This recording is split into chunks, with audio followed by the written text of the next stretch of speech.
Doctor Steven are कवी की book पढ़ो, 7 habits of highly effective people. वो तो आई थिंक ही इज अंग्रेज, नाम से ही पता चल रहा है, यूएस में पैदा हुआ बंदा है। उसने एक लाइन लिखी थी कि ज्यादातर लोग इफेक्टिव क्यों नहीं होते, because they do not listen with the intent to understand, but they listen with intent to reply. तो वो इसलिए आपकी बात नहीं सुनते हैं कि उनको समझना है आप क्या बोल रहे हो, वो इसलिए सुनते हैं कि वो आपको जवाब देना चाहते हैं, इसलिए वो इनइफेक्टिव हैं, वो मूर्ख हैं। जय श्री राम दोस्तों, मैं हूँ शशि। जय श्री राम, मैं हूँ आलोक। शुरू करते हैं चर्चा ऑन गीता ज्ञान, श्लोक नंबर 34, अध्याय 4।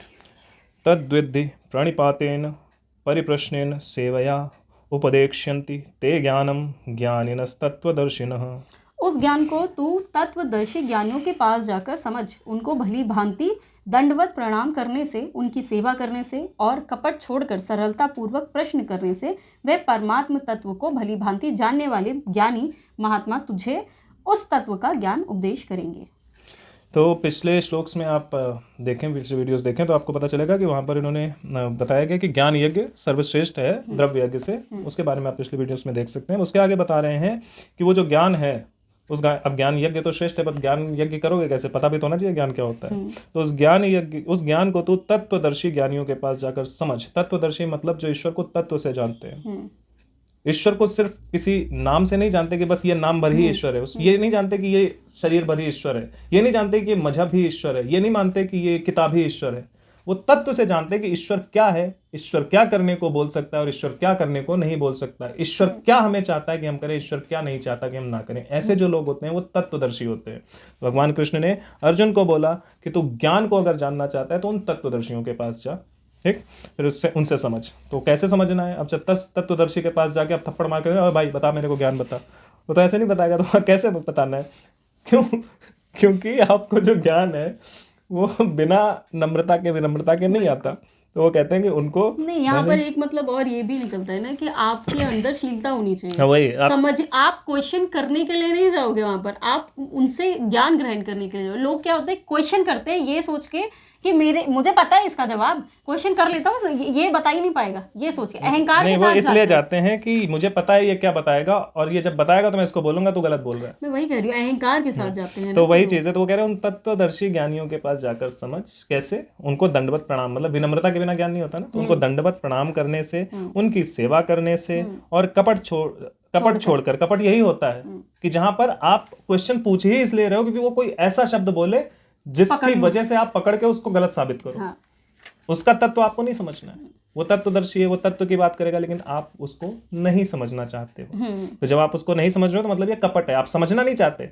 आप सिर्फ पूछने, एक ज्ञान लेने का क्या तरीका, किसी से क्वेश्चन पूछने का मतलब क्या होता है कि इस क्वेश्चन का आंसर जानना है। दूसरा कपटी आदमी क्या करता है, क्वेश्चन इसलिए पूछता है ताकि इससे मैं निकलवा सकूं, कुछ गलत शब्द ये बोल दे, फिर मैं देखो इसकी कैसे वाट लगाता हूं। कुछ गलत भी बोल दे, और अगर वो कुछ भी बोले बट मैं उसको नीचे दिखा दूंगा, मेरे पास बस वो शब्द बोले, वो कोई ऐसा शब्द बोले जिसको मैं मोल्ड करके दिखा दूं, या कुछ भी बोले, आप वो किसी दूसरे कॉन्टेक्स्ट में बोल रहा है और तुम किसी दूसरे कॉन्टेक्स्ट में निकालो। ये कपट होता है। आपसे कोई चर्चा कर रहा है कोई, वो चर्चा इसलिए कर रहा है, वो जानता है कि आप अभी बोलोगे कि ब्राह्मण की पूजा करनी चाहिए, तो चर्चा आपसे इसलिए कर रहा है कि आप एक बार ये बोलो फिर मैं आपको लपेटूं।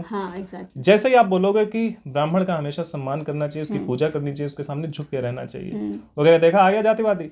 फिर उसके बाद आप उसको बताने की कोशिश करोगे कि मैं ब्राह्मण सरनेम वाले की नहीं बात कर रहा हूँ, सच में जो ब्राह्मण है उसकी बात, वो सुनेगा ही नहीं। इसको बोलते हैं कपट, कि पूरी बात ना सुन के, छोटी सी बात सुन के और उसके हिसाब से प्रोपेगेंडा रचना, दिस इज कॉल्ड कपट।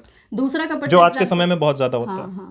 और दूसरे कपट का एग्जाम्पल ये है कि ज्ञान प्राप्त करने के लिए आपको खाली दिमाग के साथ जाना पड़ेगा, लेकिन जब आप दुनियादारी घुसा के ज्ञान प्राप्त करने, दुनियादारी नहीं, गंदगी घुसा के मत जाओ। दुनियादारी में आजकल वही चल रहा है, जातिवाद, समाजवाद, ये सब तो चल रहा है ना। तो जब आप ये सब चीजें घुसा के आप किसी के पास जाओगे तो उससे लेने से ज्यादा उसको देने पे आपका फोकस रहेगा। एग्जैक्टली। तो जब आपका कुछ चीज खाली ही नहीं है, दिमाग खाली नहीं, पानी तो खाली में भर पाओगे ना, खाली बाल्टी में, जो खाली ही नहीं बाल्टी, तो आप कितना भी डालो ऊपर का जो पानी है वो तो गिर ही जाएगा। और इस तरह के जो लोग होते हैं वो हमेशा ये बोलते हैं कि अरे तुम लोग दकियानूसी हो, तुम लोग यू ब्लडी इंडियंस, ऐसे करके तुम लोग बड़े पुराने हो, रिग्रेसिव हो।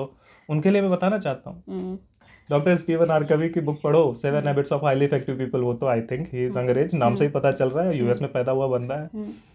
उसने एक लाइन लिखी थी कि ज्यादातर लोग इफेक्टिव क्यों नहीं होते, because they do not listen with the intent to understand, but they listen with intent to reply.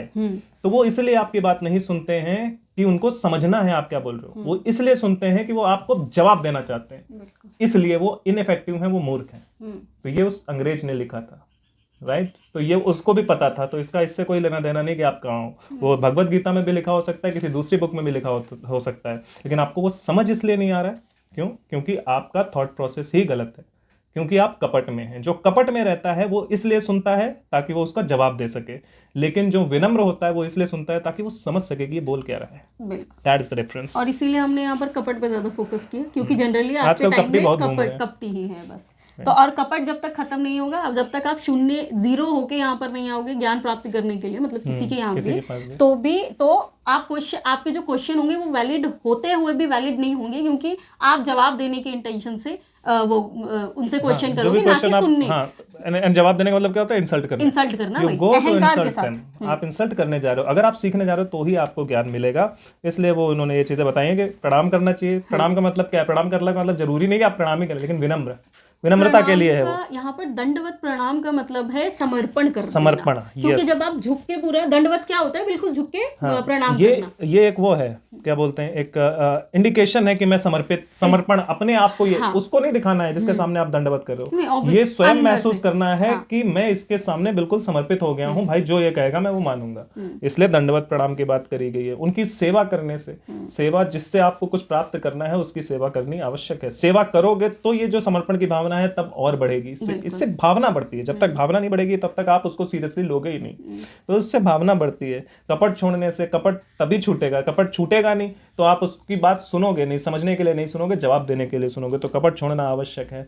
और इस तरह से ये सब करके जब आप सरल मन से, सरल मन का मतलब क्या? यही है, कपट से रहित होकर, बिना अपने आप को महाज्ञानी समझे, जो आप जानना चाहते हैं, समर्पण के साथ में, उनके साथ विनम्र भाव से जब आप सवाल पूछते हैं कि गुरुदेव आप हमको बताइए कि ज्ञान क्या है, तब वो आपको समय लेके बताएंगे। वो एक, this is not the definition of one word. ये हम भगवत गीता कब से पढ़ रहे हैं, ये ज्ञान है। पुराण इतने सारे हैं, वो ज्ञान है। लेकिन वो वन वर्ड चीज, वन वर्ड में भी समझाया जा सकता है, लेकिन समझ वन वर्ड में नहीं। मैं कुछ वर्ड्स में, कुछ लाइनों में मैं समझा सकता हूँ, लेकिन नहीं समझ आएगा नहीं ना। वही तो क्यों? क्योंकि उसके अंदर अंदर अंदर अंदर लेयर बाय लेयर जाएगा वो। लेकिन जो तत्वदर्शी ज्ञानी होगा वो आपको एक शब्द में भी समझा सकता है, लेकिन वो इसलिए नहीं समझाएगा क्योंकि आपको समझ नहीं आएगा, इसलिए उसमें समय लगेगा। तो वहां पे आपको समय देना पड़ेगा, आपको सेवा करनी पड़ेगी, आपको सरल होना पड़ेगा। आप बहुत ज्यादा ऐसे नहीं ना, मेरे को जल्दी से दो मैं जाऊं दूसरा काम देखूं, ऐसे नहीं होता। आपको समय देना पड़ेगा। तो भगवान ने बोला ऐसे जो तत्वदर्शी ज्ञानी हैं उन लोगों के पास जाओ, इस तरह से सवाल पूछो, इस तरह से समर्पित होकर सवाल पूछो, वो आपको तत्व ज्ञान का उपदेश कर देंगे। तो तत्व ज्ञान प्राप्त करने का तरीका क्या है, इसमें वो भगवान ने, कृष्ण ने बताया। और तत्व ज्ञान, हर ज्ञान तत्व ज्ञान ही होता है। किसी भी तत्व के बारे में आपको जानना है, दैट इज कॉल्ड तत्व ज्ञान। और जब सिर्फ ज्ञान की बात करते हैं तो ज्ञान का मतलब होता है ईश्वर और धर्म का ज्ञान होना। क्योंकि जब आप बिना किसी क्या बोलते हैं उसको, एडजेक्टिव के ज्ञान की बात कर रहे हो तो वो तो परम ज्ञान ही हुआ ना। तो आप परम ज्ञान की बात कर रहे हो, लेकिन जब उसके आगे पीछे कुछ लगा होता है तो आप उस पर्टिकुलर तत्व के ज्ञान की बात करते हो। लेकिन जब आप सिर्फ ज्ञान की बात करते हो तो आप उस तत्व की बात करते हो जो ईश्वर है, जो धर्म है, जो इस संपूर्ण सृष्टि का कारण है। तो ये हो गया श्लोक नंबर 34। श्लोक नंबर 35 की हम अगले वीडियो में चर्चा करेंगे। तब तक के लिए जय श्री राम। जय श्री राम।